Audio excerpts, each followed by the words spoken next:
నేడు మహారాజ్ సంత్ గాడ్గే బాబా గారి 69వ వర్ధంతి కార్యక్రమాన్ని వేములవాడ బీసీ సాధికారత సంఘం కార్యాలయంలో ఘనంగా నిర్వహించి సంత్ గాడ్గే బాబా గారి చిత్రపటానికి పూలమాలలు వేసి ఘనంగా నివాళులు అర్పించడం జరిగింది.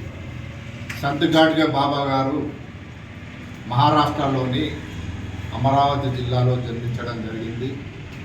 రజక కులంలో జన్మించిన ఆయనే గొప్ప సంఘ సంస్కర్త.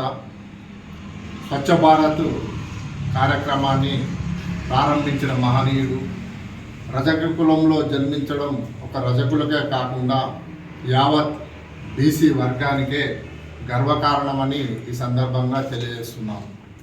గ్రామాలు పరిశుభ్రంగా ఉండాలని, ప్రజలు ఆరోగ్యవంతంగా ఉండాలని, ఆరోగ్యమే మహాభాగ్యమని, ఆరోగ్యంగా ఉంటే ప్రజలు అన్ని రంగాల్లో రాణించగలుగుతారని, ప్రతి ఉదయం నుండి సాయంత్రం వరకు గ్రామీణ ప్రాంతాలలో మరి దైవభక్తికి సంబంధించిన కీర్తనలను పాడుకుంటూ ప్రజలందరినీ మంచి మార్గంలో నడిపించే విధంగా చైతన్యం చేసుకుంటూ మరి రోడ్లను పరిశుభ్రత చేసుకుంటూ మరి ఆ విధంగా ప్రజలను చైతన్యవంతం పరిచిన ఘనత వారిదే అని సందర్భంగా తెలియజేస్తున్నాను.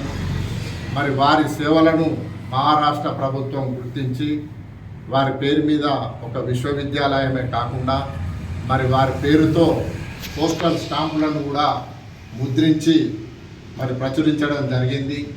మరి ఇలాంటి మహానుభావులు గతంలో ప్రజలకు చేసిన సేవలను స్మరించుకుంటూ వారి అడుగుజాడల్లో వారి సిద్ధాంతాలను, వారి ఆదర్శాలను, వారి ఆశయాలను రాష్ట్ర ప్రభుత్వం, కేంద్ర ప్రభుత్వాలు కొనసాగించాల్సిన అవసరం ఎంతైనా ఉందని తెలియజేస్తూ మరి ఈ అవకాశం ఇచ్చిన మీ అందరికీ వర్ధంతి సందర్భంగా మరొక మారు సంత్ గాడ్గే బాబా గారికి నివాళులు అర్పిస్తూ సెలవు తీసుకుంటాం.